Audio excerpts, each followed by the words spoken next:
안녕하세요. 다니엘 선생입니다. 오늘부터 항상성과 몸의 조절에 대해 학습하도록 하겠습니다. 이야기 하나 들어볼까요? 어디선가 풍겨오는 빵 냄새에 배고픔을 느끼며 신호등을 확인하고 횡단보도를 건너려는 순간 갑자기 들려오는 오토바이 소리에 나도 모르게 재빨리 뒤로 물러납니다. 그 사이 뇌와 신경계에서는 어떤 일이 벌어졌을까? 빵 냄새를 맡을 때 그것이 빵 냄새라는 것을 어떻게 알 수 있을까? 빵 냄새를 맡아본 경험이 있으면 냄새만 맡아도 빵이라는 것을 알 수 있습니다. 빵의 냄새를 기억하고 있고 그 냄새가 빵을 구울 때 나는 냄새라는 것이 학습되어 있기 때문입니다. 빵 냄새, 신호등 불빛, 오토바이 소리와 같은 자극은 우리 몸에서 어떻게 받아들여질까요? 빵 냄새 분자는 코의 후각세포에서 받아들여 후각신경을 통해 대뇌로 전달됩니다. 눈으로 본 신호등 불빛은 망막의 시각세포에서 받아들여 시각신경을 통해 대뇌로 전달되죠. 오토바이 소리는 귀의 청각세포에서 받아들여 청각신경을 통해 대뇌로 전달됩니다. 대뇌에서는 각 정보를 받아들이고 통합하여 판단한 후 그에 알맞은 반응 명령을 내려서 우리 몸이 대처할 수 있도록 하는 것입니다. 항상성과 몸의 조절 단원은 크게 신경계와 내분비계에 의한 항상성 유지와 면역에 대한 내용으로 구성되어 있습니다. 신경계와 내분비계에 의한 몸의 조절작용과 신경계를 통한 흥분의 전도와 전달 및 근육 수축의 원리를 이해하게 함으로써 항상성 유지를 위해 우리 몸에서 일어나는 다양한 조절 작용을 이해하고 관심을 가져야 합니다. 신경계와 호르몬의 기능을 혈당량 조절, 체온 조절, 삼투압 조절과 관련지어 이해하도록 하고 흥분의 전도와 전달 및 근육 수축, 질병을 일으키는 병원체와 몸의 건강 유지를 위한 방어 작용을 이해하도록 합니다. 자극과 반응에서 동물은 감각기관과 신경계의 작용으로 다양한 자극에 적절하게 반응합니다. 내분비샘에서는 호르몬을 분비하여 몸 안의 상태를 일정하게 유지하고 조절하죠. 오늘은 항상성과 몸의 조절의 첫 번째 시간으로 흥분의 전도에 대해 학습하도록 하겠습니다. 자, 그럼 이야기 속으로 들어가 볼까요? 뉴런에서의 흥분의 전도. 오늘 학습을 통해 여러분은 활동 전후에 의한 흥분 전도 과정을 설명할 수 있을 것입니다. 좋아하는 가수의 공연장에 가본 경험이 있나요? 설레는 마음을 어쩌지 못하는 사이에 화려한 조명을 받으며 가수가 무대 위로 등장하고 심장을 울리는 밴드의 연주와 열광하며 환호하는 관객들의 함성과 움직임에 자기도 모르게 일어나 함께 소리 지르고 몸을 흔들게 됩니다. 우리는 공연장에 무엇 때문에 어떤 과정을 거쳐 열광하게 될까요? 공연장의 현란한 불빛, 큰 소리의 음악과 빠른 리듬, 좋아하는 가수의 모습과 같은 자극은 망막과 고막에 전달되고 신호로 바뀌어서 시각신경과 청각신경을 통해 대뇌로 전달됩니다. 이 신호는 대뇌의 특정 부위에서 각각 소리와 빛으로 인지되며 대뇌에 저장되어 있던 정보와 비교하여 판단되고 대뇌의 명령은 운동 뉴런을 통해 반응기관이나 조직에 전달되죠. 이러한 과정을 거쳐 좋아하는 가수의 모습에 환호하고 리듬에 맞춰 몸을 흔드는 반응이 나타나는 것입니다. 사람을 포함한 동물은 빛, 소리, 냄새 등 외부 자극에 반응을 하는데 자극의 전달과 반응은 신경계를 통해 매우 빠르게 일어납니다. 자, 그럼 신경계에 대해 알아볼까요? 뉴런. 중학교에서 자극과 반응에 대해 공부했던 것을 떠올려 보세요. 신경계는 뉴런이라는 구조적, 기능적 단위 세포로 이루어져 있습니다.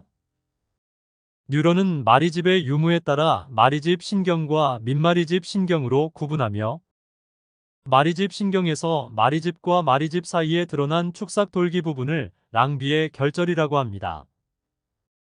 그런데 교과서 그림의 뉴런 모양을 모든 뉴런의 일반적인 모양으로 잘못 알기 쉽습니다. 뉴런의 종류는 여러 가지이며 각각의 뉴런은 전혀 다른 독특한 모양을 하고 있기도 합니다. 뉴런의 구조에 대해 하나씩 알아볼까요? 뉴런은 기능에 따라 감각 뉴런, 연합 뉴런, 운동 뉴런으로 나눕니다. 감각기에서 정보를 받아들이는 뉴런을 감각 뉴런이라고 하죠. 이렇게 받아들인 정보는 연합 뉴런을 통해 운동 뉴런에게 전달합니다. 이러한 연합 뉴런은 뇌와 척수에 많이 분포하고 있습니다. 운동 뉴런은 연합 뉴런에서 받아들인 정보를 반응기에 전달하는 역할을 합니다. 뉴런의 각 부분을 살펴보면 신경세포체는 핵과 세포 소기관이 들어있어 물질 대사를 담당합니다. 신경세포체의 가지돌기는 다른 뉴런으로부터 정보를 받아들입니다. 또 신경세포체에서 길게 뻗어나온 것을 축삭돌기라고 합니다. 신경세포체로부터 신경말단까지 정보를 전달하는 역할을 하죠. 마리집은 신경세포의 축삭돌기를 여러 겹으로 감싸고 있으며 절연체 역할을 합니다. 즉, 전기적 저항을 가지고 있죠. 우리는 지금 흥분의 전도에 대해 공부하고 있습니다. 조금은 어려운 내용일 수 있는데요. 하나씩 차분하게 알아가도록 하겠습니다. 휴지 전이. 뉴런이 전달하는 정보는 전기 신호의 형태를 띱니다.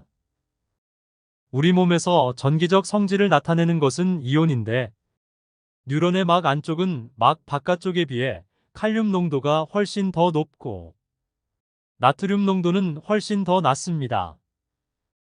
또 세포 안쪽에는 음전하를 띠는 수용성 단백질이 많죠.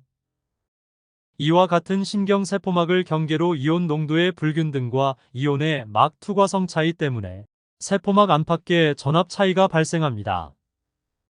이러한 전압 차이를 막전이라고 합니다. 뉴런에서 신호전도는 전압차의 변화에 의해 일어나죠. 때문에 휴지기의 뉴런은 이를 위해 기본적으로 전압차를 가지고 있어야 합니다. 뉴런이 자극을 받지 않아 정보를 전달하지 않을 때 이때를 휴지기라고 합니다. 휴지기에는 뉴런의 내부는 음전하를, 외부는 양전하를 띱니다. 휴지기의 막전위는 약 -70mV인데 이와 같은 상태를 분극 상태라 하고 이때의 막전위를 휴지전위라고 합니다. 분극, 세포막을 경계로 안에는 음전하, 밖에는 양전하를 띠고 있는 극이 나눠져 있다는 의미입니다. 휴지전위는 나트륨과 칼륨을 수송하는 나트륨 칼륨 펌프의 작용으로 유지됩니다. 세포막에 있는 나트륨 칼륨 펌프는 ATP 에너지를 사용하여 이온을 농도 기울기에 역행하여 각 이온을 이동시킵니다. 나트륨은 세포 밖으로, 칼륨은 세포 안으로 에너지를 사용하면서 이동시키죠. 이렇게 에너지를 사용하면서 물질을 이동시키는 것을 능동수송이라고 합니다. 막전위의 측정은 뉴런의 미세 전극을 세포 안팎에 각각 꽂고 세포 안팎의 전압 차이를 측정합니다. 이때의 막전위 값이 -70mV입니다. 나트륨 칼륨 펌프는 능동수송의 대표적인 예로 뉴런막의 휴지 전위는 나트륨과 칼륨 펌프에 의해 유지되는 것이죠. 펌프는 한 분자의 ATP를 사용하여 3개의 나트륨을 세포 밖으로 내보내고 2개의 칼륨을 세포 안으로 펌프에 들여옵니다. 이로써 세포막을 사이에 두고 나트륨 농도는 세포 밖이 더 높고 칼륨 농도는 세포 안이 더 높은 상태로 유지되는 것이죠. 좀 어렵나요? 지금까지 휴지 전위에 대해 알아보았습니다. 그럼 계속 이야기를 이어가겠습니다. 활동 전위. 분극 상태일 때의 뉴런막에 분포하는 나트륨 통로는 대부분 닫혀 있고 칼륨 통로는 일부 열려 있습니다. 뉴런이 역치 이상의 자극을 받으면 일부 나트륨 통로가 열려 나트륨이 뉴런 안으로 이동하면서 내부의 양전하가 증가하여 막전위가 상승하는 탈분극이 일어납니다. 자극을 받기 전 휴지 전위의 막전위가 -70mV라고 했죠. 역치 이상의 자극을 받으면 나트륨이온이 유입되면서 탈분극이 일어납니다. 탈분극은 마이너스 70mV를 초과하면 발생합니다. 탈분극이 충분한 크기에 이르면 더 많은 나트륨 통로가 열리면서 나트륨이 대량 유입되죠. 그러면 막 안쪽은 양전하를, 바깥쪽은 음전하를 띠게 되는데, 이와 같은 급격한 막전위 변화를 활동전이라고 하고 약 플러스 35mV의 막전위 값을 갖습니다. 나트륨과 칼륨의 두 이온 통로 중에서 자극을 받으면 먼저 반응하여 열리는 통로는 나트륨 통로입니다. 칼륨 통로는 나중에 열려서 지연된 통로라고 부르기도 합니다. 이러한 나트륨 통로와 칼륨 통로를 통한 이온의 이동에 에너지가 소비되지 않으며 이온은 농도가 높은 쪽에서 낮은 쪽으로 확산됩니다. 활동 전위가 최고점, 즉 플러스 35mV에 도달하면 나트륨 통로가 닫히고 칼륨 통로가 열리면서 칼륨이 빠른 속도로 세포 밖으로 빠져나갑니다. 그러면 막 안쪽의 양전하가 줄어들면서 막전위는 다시 낮아져 휴지전위로 돌아가는데 이를 재분극이라 합니다.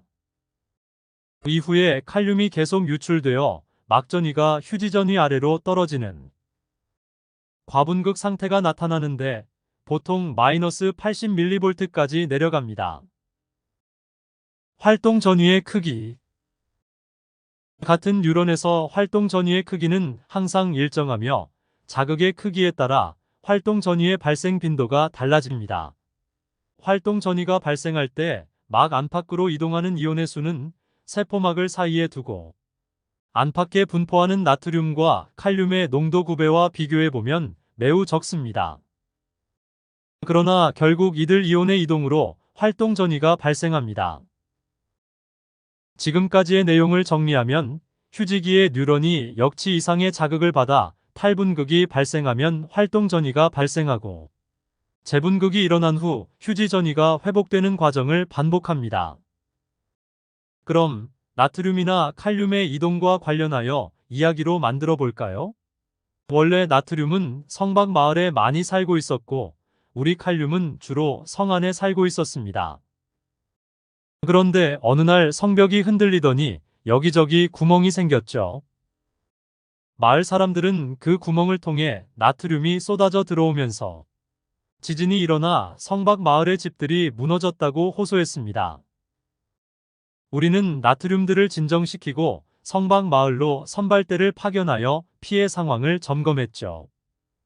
그리고 곧 많은 인원을 동원하여 마을을 재건했고 마을이 어느 정도 재건된 후에는 성 안으로 돌아와서 무너진 성벽도 보수했습니다.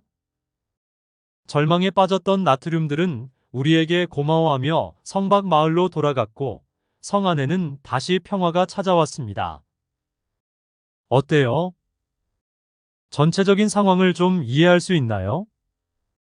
신경세포에서 흥분의 전도는 역치 이상의 자극을 받았을 때 막전위 값이 변하면서 일어납니다. 극이 나눠져 있는 분극 상태에서 탈분극으로 바뀌는 것은 이온의 이동 때문에 일어나는 현상입니다. 휴지 전위는 마이너스 70mV이고 자극을 받으면 막전위가 변하면서 활동합니다.